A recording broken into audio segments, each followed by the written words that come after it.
All right, guys, welcome back. Boots Come in Pairs, the World Series edition. It was over before we could even get to it, essentially. The Dodgers winning in 5 games. I can't remember the writer that said this was it might have been Buster Only, said this was one of the greatest games ever. Not really. He said that, but I don't buy it. It was the World Series that they said everybody wanted, but I feel like it disappointed. So we're gonna dissect it a little bit, especially what went right and wrong for each team. So I guess we'll start with the Dodgers since they won. Then what went right for the Dodgers in your opinion? Um, Biggest thing that went right for the Dodgers, and I think it goes without saying, is just Freddie Freeman Mm-hmm. doing what he does. Freddie had a little bit of coming off a season in 2023 when he had just a monster year, probably his best offensive year as a pro. I think he had like 60 doubles. He hit like 330 something. Drove in over 100 runs. Was one of the best hitters on the planet in 23. Comes into 24. You add arguably the best hitter on the planet, best baseball player on the planet, and Shohei Ohtani. You're looking at the Dodgers as a team, and you're like, okay, well they're a lock for the World Series. They had all these arms. They had three of the best bats on the planet with Freeman, Betts, and Ohtani. I just felt like Shohei's presence was going to be that it factor, like take more pressure off Freddie. He ran into some injuries. He ran into some needing to take some personal time off for his son Max's health, which is tough on him. And then near the end of the season, dealing with that ankle injury again, but. He just did what he does and hit in the clutch, hit home runs in 4 straight games, which is incredible. But really, just was the epitome of what you need in a leader. I don't care what team Freddie Freeman plays for. He is one of my favorite players in the game. So him doing those things, just very, very special. That number one. Number two, the Dodgers defense was sparkling. Um, they only made 2 errors total in the World Series and didn't cost them anything. And they only made 4 errors in the postseason. So taking that into perspective, Mm-hmm. that's 142 innings. That's how many innings they played. And I think I think it was 2 5-game series and a 6-game series. So 16 games, 4 total errors. Nothing really cost them anything. And this is high pressure cooker. Um, Everything matters. Everything counts. All eyes are on you. Packed stadiums. Um, all the eyes on TV. All the pressure's on you, and they didn't crumble. They played very solid defense. That playing mistake-free baseball is very important, which the Yankees did the opposite, and that's what ultimately cost them a couple games. And then I would say, lastly, the Dodger bullpen, um, namely Blake Trinan. Um, he was probably the biggest one. Evan Phillips was doing really, really well until he went down. But Anthony Banda, Alex Vesia, Michael Kopech, all Yeah, giving close to 10 outings Alex each. Vesia was perfect. He Yeah. has 0 ERA for the postseason. So Mm-hmm. So yeah, those in particular stood out to me, along with getting solid outings from starting pitching in the first 3 games of the series. yeah. Flaherty went almost 6, only gave up 2. Yamamoto went 6 1/3, gave up 1. Walker Bueller coming off a year where he was coming off of a major arm surgery, kind of working his way back. Didn't have a great regular season when he pitched, but through 5 innings, two hits, no runs in his start, and ended up closing out game 5. Yeah. So that was really big as well. Especially looking at it where they had like most of their arms were out. They didn't have Clayton Kershaw. They didn't have Tyler Glasnow. They didn't have Dustin May the whole year. All these pitchers, Tony Gonsolin wasn't really a factor. So we thought that was going to be a real big concern going into this. And starting pitching ended up getting them three solid outings. And ultimately, they were able to win all three of those games where the starting pitchers were able to do that. Yeah, yeah, and Dodgers were the most talented team. Freddie Freeman played like the MVP that he is. He's been there before. He's done that. So all those things are right on. I thought their pitching was going to be the problem, and really, I mean, if the Yankees play a cleaner game, if they don't blow Game 1, if they can hang on in Game 5, they're up 3-2 instead of the other way around. Right. So I think it's more so what went right for the Dodgers as well is the Yankees not playing like the Yankees were accustomed to. And that's because this is the first World Series the Yankees played in the 2020s. They haven't been in one since 2009, right? Yeah. So which they won. Yeah. And that aura of these Yankees, Derek Jeter's sitting on the pre and post game with A-Rod, and they're talking about all these great Yankee teams and what it takes to be a great Yankee and that this team can do it. The aura is gone. Playing in Yankee Stadium in October anymore is not scary. Teams aren't afraid of it because they haven't had to be. It's just they're not just going to win because they're the Yankees and they have these household names. Judge is a good leader. He's kind of proven not a winner so far. So what's your legacy and not to switch over too much to the Yankees already, but like what is your legacy if you're Aaron Judge and you are a lifetime Yankee and you don't win a World Series? None. You're not. Your legacy with the Yankees is none. You have no credibility. So it's tough. And you can't hit 184 and strike out 20 times. Like you can't in the playoffs. You can't do that. You can't be dropping easy balls in center field. You have to be the guy. And he was the guy all year. We've talked kind of about through text a little bit. Like is Judge's home ultimately in center field? Is that a place where he belongs? Is it something that he can handle? From a staying healthy standpoint, it for sure kept him on the field, which is great. Aaron Judge being on the baseball field is good for everybody. He needs to be out there, but for them to be a winning franchise and ultimately a team that locks down on defense when it matters the most, I don't know if he's your guy in center field. There are a lot of guys who can just go out and get it and play a solid center field. Not that Judge does not play a solid center field, but there are guys who you can go after who are better, have more of a defensive prowess. And I think to me, Aaron Judge does not need to be playing a position to make his claim. I think that he could be a DH.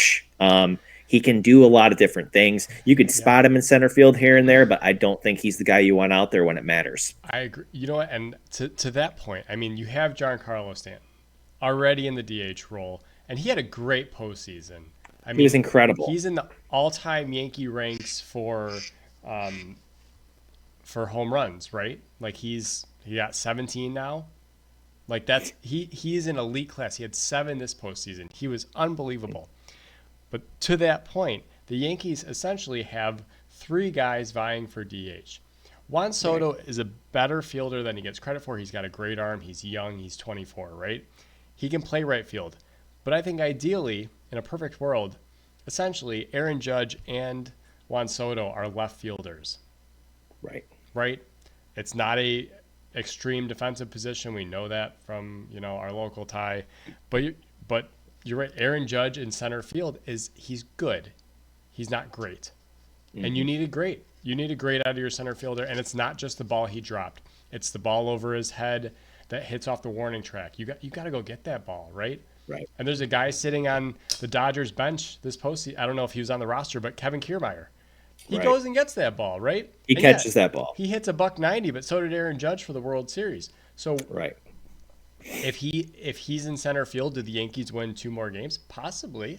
I mean, just to say it that way, but I mean, the Yankees have 3 DHs, if not more, and they've really sacrificed their defense for hitting, and they played that way all year. They've just hit through their problems. That's the Hmm. biggest thing. And the Dodgers did that for a little while with, you had Mookie at short, and then Mookie was out completely, and they were just annihilating teams with their bats. Okay, you can do that for a while, but I didn't know how many errors they made in the postseason. Four is incredible. The Yankees made three in one inning. Like that's incredible that The they made the four for the entire Yankees postseason. the Yankees made 5 errors in 5 games. And I would say the three definitely cost them game 5, and the one you could kind of lead it back to costing them game 1. So Yeah. if we're looking back at game 1, so the error that was made was on Gleyber Torres. So Shohei Ohtani hits one into the gap, cruises into second base. No problem. There's no play. He made it. Ball comes in from right field. Um, Torres gets a little bit lazy. Ball skips in on him. Instead of knocking it down like a good pro would, he kind of olayed it, and ball squirts away. Shohei Ohtani scoots to third base. They're up Yep. 2-1 at Yep. that point, with one out. And next at bat, Mookie Betts hits a sac fly to center. Ohtani would have been on second instead of being on third. Lazy fly ball to center field. Ohtani scores, no problem. He's one of the fastest guys in the game. So now you're not at up 2-2. And then the next guy struck out or hit a fly ball. So that run becomes a non-factor. So you're up, and this is the game where Freddie Freeman hit a walk-off grand slam in the 10th. So you're up 2-1 at that point. You got just a lazy play. Guy makes it to third, ties the game up. That play, you never know what can happen, but that play led to a run that tied the Yep. game, and that's how Yep. you're able to go to extra innings. Yep. The game 5, Judge drops a very easy ball. Anthony Volpe makes a very poor decision, throwing a ball low into third base, trying to throw behind a runner. Yep. Austin Wells made an error as well at the catcher position, and then there's the play that everyone keeps talking about that wasn't an error, but it probably was the most costly out of any of them. Yeah. People who are blaming Anthony Rizzo for not getting to the base or diving, you don't know baseball at all. That's I a had spring training play. They practice that that is all the time. that is something that you practice from the time you are 6 years old when you start playing baseball, and you never stop. All pitchers do in spring training is Yep. throw bullpens Fielding independent and pitching. run PFPs. That's Yep. all they do. Yep. Your instinct as a pitcher, anytime that ball is hit to the right side, it doesn't matter where it's hit. You need to be sprinting to that bag. You run your little banana route, Yep. and you receive the ball. Anthony Yep. Rizzo is probably one of the best first basemen of all time when it comes to feeding the ball, the underhand throw. He is one of the best. Garrett Cole, to be pointing at him, that is just lazy. I know he was probably just caught up in the moment, but he has nobody to blame but himself. And you cannot give that team extra outs. You can't do it. You see pitchers cover late all the time, and that's one thing. But especially with a guy like Mookie Betts running, you go over there, and you know what? If you guys collide at first base or you guys meet at the bag, cool. But you at least get there, and it's just Yes. that is the biggest stage. You're right. It's just all those little things. There's a play in game 4 with same thing. Gleyber Torres, he just feeds the ball to second base high, and Volpe has to reach up for it. And Freddie Freeman's running to first base, and he makes it to first. And another run scores, and the double play would end the inning. But the high toss cost them another run. So it's just and that's not an error. Those are things that don't track, but they add up. And when you play sloppy, and that's what it is. When you play sloppy, the little things are going to hurt you. Again, the little lapses in concentration we talk about. It's just those things kill you, and they're not an error, but they show up, when you lose a series. Right. And honestly, we talk about, let's dump it on Gleyber Torres a little bit. This was an individual who was once considered one of the best middle infield talents in the game. Rising talent. He was a shortstop, ultimately moved to second base, has been a second baseman for a while. It was noted during the season when he was asked to move to third base. He didn't want to do it. I think because he knows he's not capable of a more, I would say, a more challenging position than second base at this point. Jazz being the guy he is, just stepped up and did it. And I thought he did a pretty good job. But Glaber Torres is just one of these guys who I don't know what it is. It's like permanent. We talk about that like internal timing mechanism, like with Yeah. Dansby. Yes. He just knows exactly where he is on the diamond at all times. He knows his ability. He knows when to turn it up, when to slow it down. His timing is perfect. His timing is impeccable, and that's why he's going to win another Gold Glove. Glaber Torres does not have that. He's not smooth. He is. I think he's a little bit lazy. And honestly, teams are going to look at that. Teams are going to remember this. You're going to have every analytics department in baseball Yep. looking at these plays, and it's like, hey, when time comes up for him to be a free agent, it's like, well, I'm not interested in that guy on my team because he's not. Well, He doesn't have it. here's the part too with the Yankees, and even a guy like Volpe, who's kind of homegrown. The Yankees don't wait for prospects to develop. They don't have time to wait because they don't have patience in New York, which is accurate. Because when you have a open budget and you can just spend and get new, you should. It would not shock me to see the Yankees get an entire new infield next year. Mm-hmm. Jazz Chisholm did well. You could also slide Jazz Chisholm to center field, where he Right. probably is more athletic and just better suits him. So you get a new third baseman, new shortstop. Willie Adames is out there. I think either the Yep. Yankees or Dodgers will sign him because he's the only guy who's really available. Right. You upgrade at second base, and you don't renew Rizzo because I don't know. I've never seen this out of a guy like Anthony Rizzo. They were playing him so shallow, and he could barely get it out of the infield, and it was completely warranted. I think the clock has kind of just run out on him. The back's become too much of an issue. So you could, and I kind of said that not really thinking that. No, you could see an entire new Yankees infield next year. You probably won't because they're invested in Volpe. But he didn't play well. I know he hit the grand slam.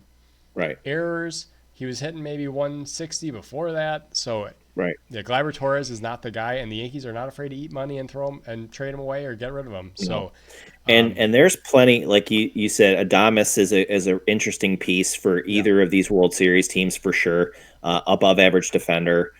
There are corner infielders out there. They could very easily upgrade this entire infield and be fine with it. Which is funny because it's like Gio Urshela played so well for them on both sides of the ball. So you kind of wonder, it's like, why would you? Did they think that the light was there a light at the end of the tunnel on someone else? I just thought there are guys. It's like you either excel in New York or you don't. There's really not in between. Like you think of Nick Swisher. Nick Swisher really played well in New York. You think of other guys like Mark Teixeira. Like Mark Teixeira had one really solid full season on both sides of the ball, and aside from that, he was a shell of what he used to be. He's not. Mark Teixeira was not a 220 or 230 hitter, and that's what he became in New York after a little while. Still playing Gold Glove defense, but yeah, there's just certain guys who can't cut it there, and I just think Rizzo, the back is an issue, but he gave it a shot, and he's just not really a New York guy. I just don't think he is. I think he fits in there. I think his skills are just a minute. I hate to say it, and honestly, it's weird because he's about the same age as Freddie Freeman. Freddie Freeman's 35, right? These guys were kind of on the same trajectory. They were both making all-star teams at the same time. Freddie Freeman is the guy I'd obviously want because he just seems to be at a different point in his career. I think the body is just betraying him at this point because he's not healthy. He had the concussion last year. The back has always been an issue with him. He's always missed a decent amount of games, and the glove is never a question. He's always a good defender. The back and the lack of power is concerning. So, in the wiffle ball park for half the season. What? But to play there and still have people playing you in, What it looked like, Kike Hernandez was playing him like 30 feet off the infield dirt. That's what it looked like. I mean, I know he wasn't, but it was like, man, he's playing halfway deep in the outfield. That's shocking for a guy who used to slug, right? And he's been big in the postseason. He knows what to do. There's these little things, but maybe he's just not capable. You needed a fly ball out of Rizzo, right, to get a run in, and he hit the ball. It ended up being an infield fly. It looked like a fly ball, and it's just like, wow, he's just got no power right now. And I don't think he got fooled. I think there just literally was nothing there. He needed to find a hole in the infield, put on the ground, I guess. But it just, yeah, it just, And the Yankees, like, that's the best you have. That's yeah, the best option you yep, have, which is not yep, good. And if you take Stanton out of that, like, they yep, wouldn't have even made it through. yep. Like, Stanton really, I feel like Stanton really revived his career. Not Yep. only in this postseason but this year. He's also a guy. It's been very hard for him to stay healthy. I don't think he's really lived up to his New York contract as either. No. But I mean, just remarkable what he was able to do with the 7 home runs, the 16 RBIs, both leading the team, He, 1100 plus OPS, and then Juan Soto did what Juan Soto did, but yeah, they didn't have to. I feel like they were able to pitch around Soto because Judge wasn't yes, as dangerous. 100% on that one. Um, but I think to what you were just saying about Stanton, he has not lived up to his contract. However, he had the potential to redeem himself completely if they won the World Series, and he was the reason why. That Right, redeems the entire contract, in my it does. opinion, especially as a Yeah. Yankee. But I think now, if you're the Yankees, because and we'll get in this one, Juan Soto, essentially, and this might be Boris talking through him as well. He's a smart guy. He knows his value is through the roof. You might be in a situation as a Yankee organization where we're talking about flipping over an entire infield because they may do that. But you also may lose Juan Soto because he said he is open for business to all 30. Well, he should have said 29 because the White Sox will never sign him. He's essentially open to whoever is going to give him that $600 million contract, Hmm. and the Yankees will put a bid in. But if they are not the Yeah. highest bidder, he could be gone. So where does that leave you if you're a Yankees franchise? You would then go back to Stanton and Judge, which you've had before, which wasn't enough, Hmm. right? And a whole new infield potentially. So I think the Yankees might be further away if they lose Juan Soto, might be Right. further away from a World Series title, even though they just got to one this year. Hmm. I think Soto's gone. I think Yep. he is going to go to whoever. I would say it's going to be a combination of most money and who he thinks has a chance to give him another ring. He does have a ring already. He won in 2019 with the Nationals. Yep. So that's really being a much younger guy. I mean, not, I mean, he's still super young, Yeah. but um, I think he's gonna pick. Obviously, like, the city of New York loved him, embraced him. He did really well this year. He hit in a great lineup, but I where he'll go, I'm not sure. I don't think he'll go to the Dodgers. Like, if he went to the Dodgers, it would be very, very hard for me to uh, have anything less than animosity towards that franchise, because it's like they Oh, just get everybody. But I'm hoping I'm hoping that he picks a different team. Um, yeah. I don't really want to see him back in the pinstripes again. Maybe different pinstripes. Like, I wouldn't mind if he was on the Mets. That wouldn't really bother me that much. I wouldn't mind if he was on the north side of Chicago either. Yeah. That would be cool. But I don't think he will be back with New York. That's just a initial thing, and I could be completely wrong. I mean, guys do dramatic things all the time. They said he was the last guy in the dugout after the World Series was over. They said he, like, looked up to the sky and pointed, which he does all the time anyways. But they Yeah. said he might have been saying goodbye, which, who knows? This I guy think we'll is see. this guy is a supreme competitor. Hmm. That is what, like, he cares. He wants as much as he wants to make the most amount of money. I think you're right. That aspect, being open to all 30 teams, I don't think so. I think he's going to the most amount of money, but in the spot where he can win. He doesn't want to play meaningless baseball. So I think you're right. The Mets make way too much sense. Um, Hmm. the Yankees, though, will give him money. We know that Right. they're not afraid to do it. They they're going to lose. They're going to shed from Rizzo's contract, but they're not worried about that. They're not concerned with the amount of money. They will make a formative bid. They will also probably upgrade their pitching. There's a lot Hmm. there. I mean, Well, they there's need so they much. need they would need to upgrade their pitching, and that's another Yeah. thing I'll speak on. I know we're just talking about Soto, but No. um, Yeah. Garrett Cole had an incredible postseason. Yeah. Just kind of business as usual. He was another guy. He didn't start the season out Yeah. pitching. Like, he was out for the first, like, third of the season, I think. Um, He threw like 30 innings and had a 2.17 ERA. Yeah. He gave them every opportunity to win. But after Cole, they had nothing. No. Rodon got Ron was hammered. bad. Clark Who? Schmidt, Yeah, Clark Schmidt. Schmidt came back. He came off an injury. He's a very talented pitcher. He got hammered. Both of them had ERAs beyond 5. Nestor Cordes was hurt, which it is what it is. But the biggest thing, you gave Marcus Stroman about $40 million, and he didn't pitch an inning of postseason baseball for you. That guy's a bum. I'm sorry. I used to like the guy a lot, but he has lost Yeah. favor with me for the last few What did years. I say? So you got to go out and get pitching. They got to know go you out and get were- pitching. I figured like he's coming home. He's a New York guy. Like he's gonna do whatever he can to pitch for his city and No. and pitch in the postseason. He got back to the postseason and he didn't show up again. It's like, what are you doing? Was he left off What the are you roster? doing? Yes. And I said, I'll find the episode. I'll find the point because you were like, Cubs you want to sign this guy? I'm like, for what? You could tell when he was here, he's pitching for himself, and it's just when he didn't take this. What it was when he didn't take the ball on opening day, right? That's yeah. Well, that's that's what I was. That's what I. Yeah. That's when I got up. I got off the Stroman Yes. train Yeah. after he didn't. No, after he came back from his injury, and pitched terrible for the Cubs. for the Cubs. Like that's when I hopped off the train. Yeah. Was right at that point.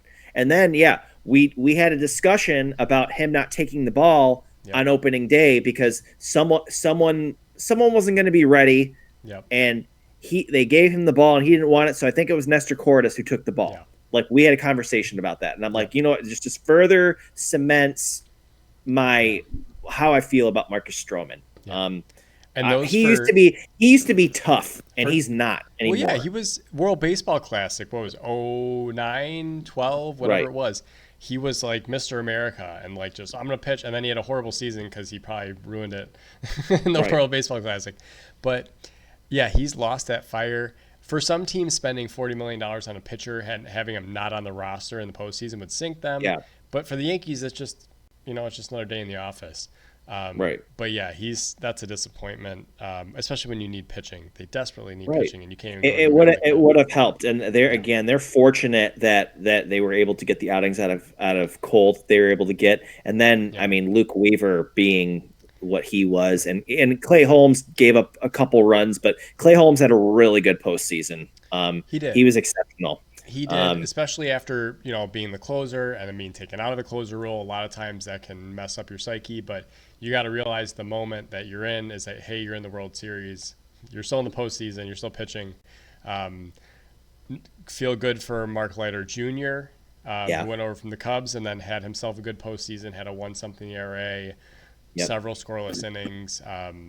So there's a lot of good out of their bullpen. But just those mistakes, man, just the tiny little mistakes that go a long way. Right. Again, I don't feel bad for the Yankees. I don't feel bad they didn't win their 28th title.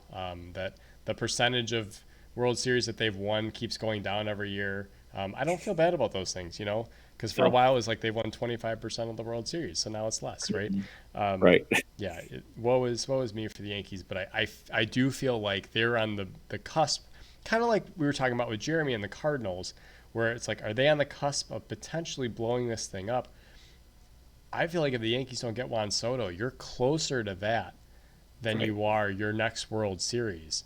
And another question is how much longer can Garrett Cole be Garrett Cole?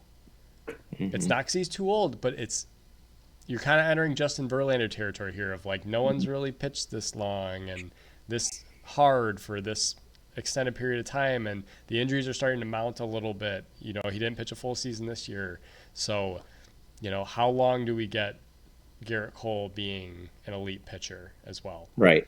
And how long does he want to do that in New York? If they continue to either not get to the big game or not perform when it matters in the big games. He needs a beard. At some point, he needs to grow his beard out again because he looks like he's 12. So, does he have a ring? Did he get a ring with Houston? Yeah, I believe so. I don't know. I don't know if he. I think he does.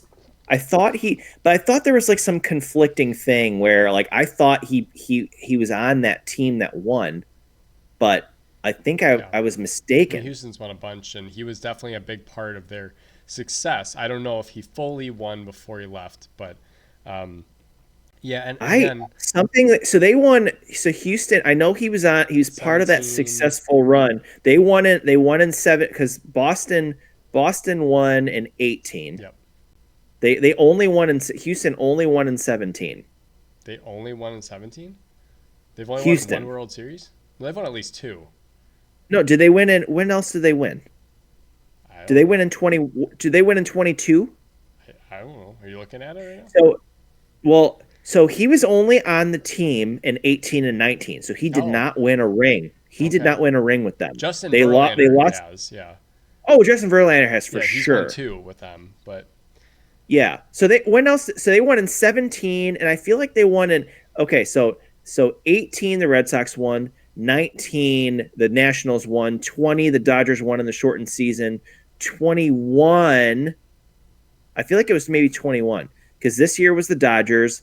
Last year the was Rangers, Texas. yeah, Who was 22. who were 22 and 21? Um, But either way, I mean, yeah, it's just right. I don't But feel bad for he Garrett did Cole. Yeah, Garrett Cole does not have a ring. Garrett yeah, Cole they went to the ALCS and that was the or Boston got hot and yeah, they felt like Boston there was all that this there was all this the crap that went on in there with different things and the yeah, fan interference and whatever. Boston was a better team that year yep, anyways. So yeah, better team. yeah. Better But yeah, team. you're right. He Um, may go. This may have been their last legitimate shot Right. with And Garrett Cole. how That's right. my And point. how much longer do you stick with this team? Like I think he has an opt out. I'm pretty sure Yeah, he has an opt out this year. So if I'm him, yeah. I'm trying to get to a team that's going to give me an opportunity. Like you're like what does it all matter if you don't win? I mean, there's plenty Right. winning the World Series is tough. But And that's for my him to point. pitch as well as he has and not have a World Series, Yeah, especially the back half of his career after he got out of purgatory Pittsburgh. right. It's Like not like you're right. He's been pitching well for bad teams. He's been in the World Series. He's been on these right, runs. It's not his fault, but no, you're right too with the Yankees. And here's the thing: the Yankees don't rebuild. They just no, refire every year, pop, or they should be if they're not. Um, and yeah, usually trading a guy like Garrett Cole or moving on from a guy like Garrett Cole is not a way to do that. But yeah. if they can get a haul for him, or if they can move some things around, I don't, I don't know. I just if you don't get Right. Juan Soto back, I think you're closer to that scenario. So I'm gonna use a cooking analogy here. Sure. So I feel like the Yankees are they're like they're like that old faithful like cast iron skillet that you have that's like really well seasoned that you haven't really gotten down to the old to the like the factory. Like there's too much flavor and too much seasoning in the skillet. I think it might be time to get a new skillet because they just keep refiring the same one over and over and over again. But you're still tasting all the stuff from the other dishes that they've, So you I would know, argue that with the end of the Derek Jeter era, yeah. where you're keeping him around because he is. So I thought Aaron Judge was the new skillet, right? And that's what I think they thought Hmm. too. Right. It's it's just you thought you were gonna get more. I'm trying to remember this, and I understand what you're saying, Yeah. um, but I feel like they just did that, right? Yeah. And for a Yankee team, they're not used to their skillets last for 20 years, not They do. 5. So, No. and this isn't like because we talk about the Cubs window was pretty short. It felt short. The White Sox window was non-existent because it was like 2 years, and they thought they were winning the World Series. And all of a sudden, now they're in like deep purgatory. This Right. isn't that, and it takes you a lot less time to get a new skillet Yeah. if you're the Yankees because you have endless money to buy the best stuff. But like, I didn't think we'd be at this point with that, especially when anytime they get back to the World Series, it just feels like this is where the Yankees belong, right? They're gonna win because that's what the Yankees do. This just feels again, and I might be manifesting this, but it feels different because they're used to winning and it looked ugly and they may not get Juan Soto back anymore. So Hmm. It felt like a foregone conclusion before the postseason started that this was going to be the Yankees for the next decade, and it does Mm-hmm. not feel that way post for sure. If I were Juan Soto, I would go somewhere else, and if I were Garrett Cole, I would opt out. Does Garrett Colvin opt out this year? I don't think he has an opt out this year. I think he He does. does. Okay. I think it's like I'm pretty sure it's an he's a I think he's a I don't know if it's an opt out, but he's a I didn't. restricted free. I think he's a restricted free agent. Okay, that could be because I didn't see his name on the list of potential opt outs. Yeah. But I did see that there is some traction behind Cody Bellinger opting out for the Cubs and him being linked to the Yankees. I Um, would love for him to go. I think he's revitalized his career, but he is not the MVP he used to be, and No. that's the problem. Um, I think it would give the Cubs a little bit of freedom if he yeah, did opt out. And I think they need the freedom. yeah, I love him as a guy, and Ooh, he's great. If he's back with the team, I won't mind. But no I think they need a little bit more wiggle room. flexibility and mobility when it comes to their lineup because they have too many guys who are stationary. Yeah, Um, Too many guys who are not. They need a right, shake-up without shaking it up too right, much. right. And I want to keep again. The Cubs are just frustrating in general, and I don't. They're in worse shape than the Yankees. That's why I kind of wanted. But that was the connection was that like they're already kind of lining up the replacement for Juan Soto. I feel like at least in the media, at least in that sector, they're figuring out like who would do it, and the Yankees would give. You wonder who would give Cody Bellinger that amount of money? The Yankees would, Mm-hmm. because if they lose Juan Soto for $600 million, they'll throw 30 million at him. They don't mind. Mm-hmm. So the off season will be interesting, especially for teams like that. It's just yeah, it's just funny. I know you don't. I know you don't care as much about Shohei Ohtani, but I think it's worth um, recognizing the difference. And this is what I've been preaching all year. And this is the only reason why I want to make this point because I've been talking about it so freaking much about the difference between postseason baseball and regular season. And the numbers just speak to that. And that's the biggest thing. I just want to throw them at you just so you can see the difference and how big of an impact. Because he was bad. He was not good in the World Series. He was not good with runners in scoring position. We kind of highlighted that before. But his regular season, he had a slash line of 310 average, 390 on base, and a 1036 OPS, which is Mm-hmm. outstanding. That's, I mean, and Right. he hit the It's homers, elite. stole the Yep. bases. Elite. That's the best hitter in baseball. In the postseason, he hit 230, 273 on base, which is still good, but a 767 OPS. Right. He was essentially half the hitter that he was in the regular season. Yeah. That's because the pitching's better. That's because the moment is big. That's because he also popped his shoulder out. Didn't seem to really affect his power, but he was swinging and missing before that. I mean, it's just different. And if you have a team that's not called the Dodgers, who doesn't have seven more superstars behind him, Mm-hmm. they lose because of that. Right. But they don't. Two of the other two. He is in the. He is. I would say they have three of the top 10 hitters in baseball, Yes. and he's one of them. So yeah, Yes. there's not a lot of other teams have the luxury of having Right. two guys. I would put Freeman and Betts in the top 5 hitters in baseball. Yeah. So I would say they have three of the top 5 hitters in baseball. I would agree with that. So yeah, you're not going to have the luxury of having No. two more of the top 5 hitters in baseball on your team. He also had his healthiest season he's had as a position player, as a DH. He had over 600 at bats. He had over 700 actual at bats if you include the walks. He's never had more than 500 plate appearances before this season. So you got Mhm. the most, if you're LA, you got the most out of him. And then you're telling me he's going to come back and pitch and be this productive? So I think this again circles back to the point of do you need him as a pitcher? Because the numbers have shown when he pitches, his offensive statistics drop significantly, right? He's a Right. 260 And hitter.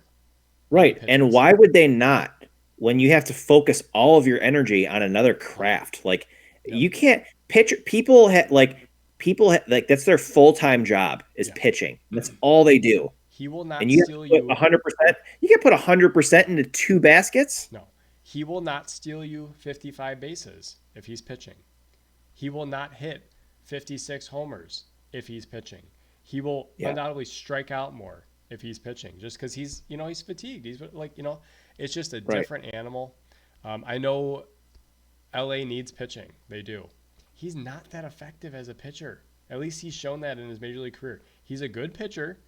He Mhm. won a Cy Young, I believe, but like he gets hit around. He also Right. hasn't pitched the full season, so he's not going to be Right. any I use to mean, you in the he has postseason. if It's just if he was a full-time pitcher, he would be an elite pitcher. yeah, There's no like he's yeah, got the velocity, he's got the stuff, he does have the stamina if he's focusing on that full time. right. But that's never going to be the case. I kind of equate it to the whole taking it over to American football where guys playing both ways. Yes.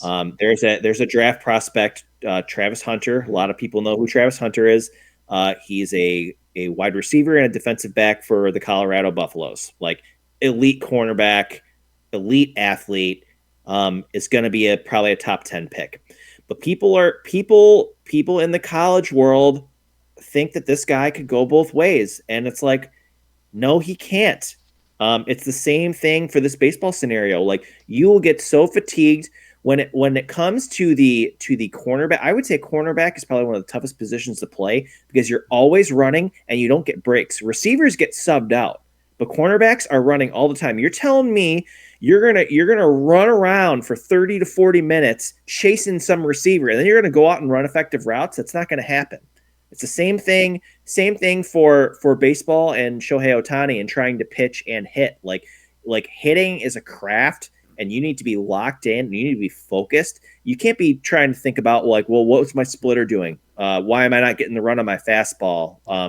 You can't be thinking about that stuff when you're trying. Even Fielding's a little bit different. Fielding and hitting is a little bit different, but something like pitching that just takes so much out of you physically, like I just don't think it's a smart idea to do. even the people that are like, "Oh, he should be a closer." Could you imagine if he was the closer for this postseason run and he pops his shoulder out like that, and now he can't pitch, Right. right? Because he's there. 100% he wasn't throwing his bullpens after he popped his shoulder out. So No. that happens. Now you have no closer because you have all your eggs in that basket. That he's your end of game guy. Um, it's a liability. Yeah. I don't know. They're gonna try it because they paid him so much money, and he does throw 97 plus, and he's a big guy. I'm just gonna be very curious what happens next year to his offensive production, and we'll see it. And again, I said it at the beginning of the year that postseason we'll see what he does. There you go. There's the numbers. A lot less productive. Right. He hit zero And homers at the wiffle ball park, right? mhm. He had one ball off the wall in the last 3 games. So it's tough to quantify the importance of postseason. And it's possible next year, again, and this is my point. If he gets a couple postseasons under his belt, he might be a more accomplished hitter, whatever. First one, it could have been worse. It could have been Aaron Judge in the World Series. Like that was worse. And he had a huge hole in his swing. But the tendency of Ohtani to strike out in the World Series was very high. So he also did not perform up to par. And it was, again, he had two more superstars behind him that were carrying the load. Right. And I mean, biggest thing the Dodgers can do for Ohtani is continue to, and again, this is the highest paid player in baseball. He's the most important asset in baseball. Continue to help him to be comfortable. Don't push the pitching issue. If you want the best out of him, running the bases, hitting the baseball, leading the surge on your offense, like no pressure on him to do that. I would continue protect the asset. You have to protect the asset. And yeah, just continue to get to October and help it because he could probably help them win a couple more. Yeah. before And he's done playing. don't let the ESPN storylines guide how you play this guy. Don't let the All Right. Star game storyline of him hitting leadoff and starting the All Star game convince you. And they're again, they're going to do whatever they're going to do, but it's almost just a sideshow to the Yeah. whole thing. It's like, oh my gosh, look what he's doing. Look how cool it is. But we know it doesn't last. It Hmm. happened the last year he was in LA, in Anaheim, right? It just doesn't last. It's not sustainable. And I think that's my biggest thing with him is it's great. I think he should just be a hitter though. Yeah. And again, he got his Agreed. first postseason under his belt. That's more shame on the Angels for having the two best players in baseball and not doing anything with it. Right. Absolutely. Yeah. Any other closing thoughts on this 2024 season? I mean, I'm just super encouraged by different things that we saw. I mean, emergences of players, young stars really stepping into their own, leading their clubs. It's been super cool to see people running again. Um, it's been cool to see just guys performing well on the defensive end, considering like the restrictions and the shifts and all that stuff. Um, even I just feel like all the rules that they put in place too have been awesome and really good for the game. And even ones that we were not so sure of, like they've been awesome, like the extra inning rule, like all this stuff. I feel like the only thing that they really flopped on was the uniforms, and that's going to get fixed. I almost forgot about that one. No. Um, I didn't forget about that. I yeah, literally, after the last out was made, I was like, oh my gosh, we don't have to see these crappy jerseys anymore. right. I think it was game 3, the first game in New York, or maybe it was game 5. There was rain coming down, and you could see the rain on the jerseys. I'm like, why can we see that? Like Right. on the gray, like road jerseys, it's like they do not absorb moisture. That's straight No. up.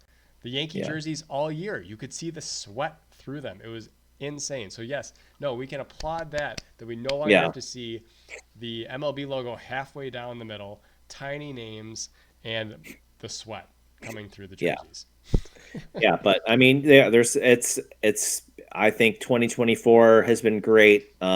It was the matchup that all the big people wanted in the World Series, which again, it's okay. I didn't watch as much as I would if I were more excited about the teams that were in it. But I mean, 2024 I thought was an incredible season. Lots of great storylines as well.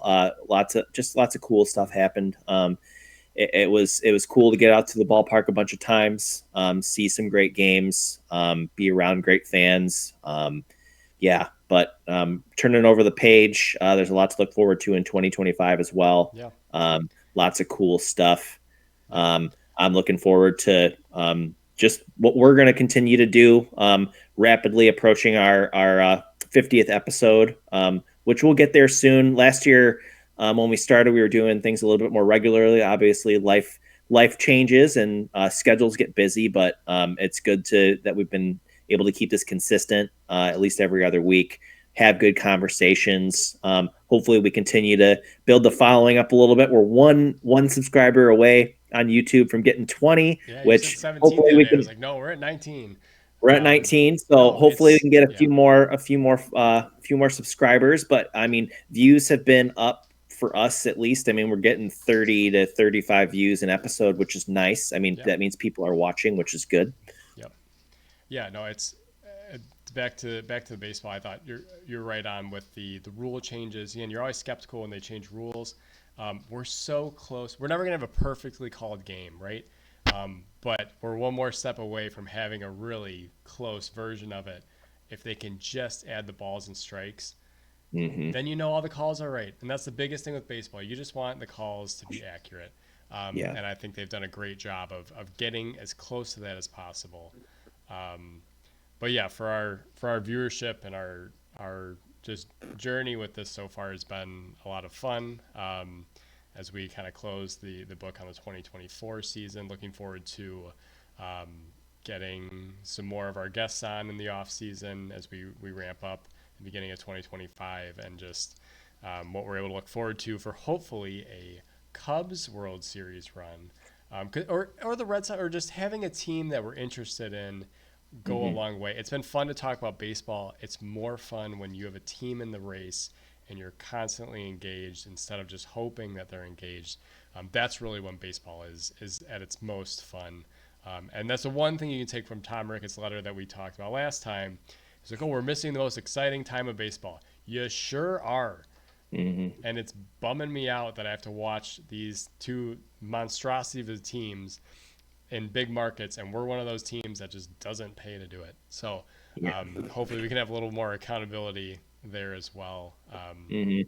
But yeah, no, as we continue to grow and do this, it's just been fun to talk to people, and we'll get back to some of those conversations as well, especially with our guests. So that'll be our focus for the next couple months as we Mm-hmm. hopefully get some free agent signings. We won't go through the doldrums and wait for that to happen. It's not. I know it's not basketball where things happen on day one, but Mm-hmm. hopefully eventually around winter meetings we start to pick up again.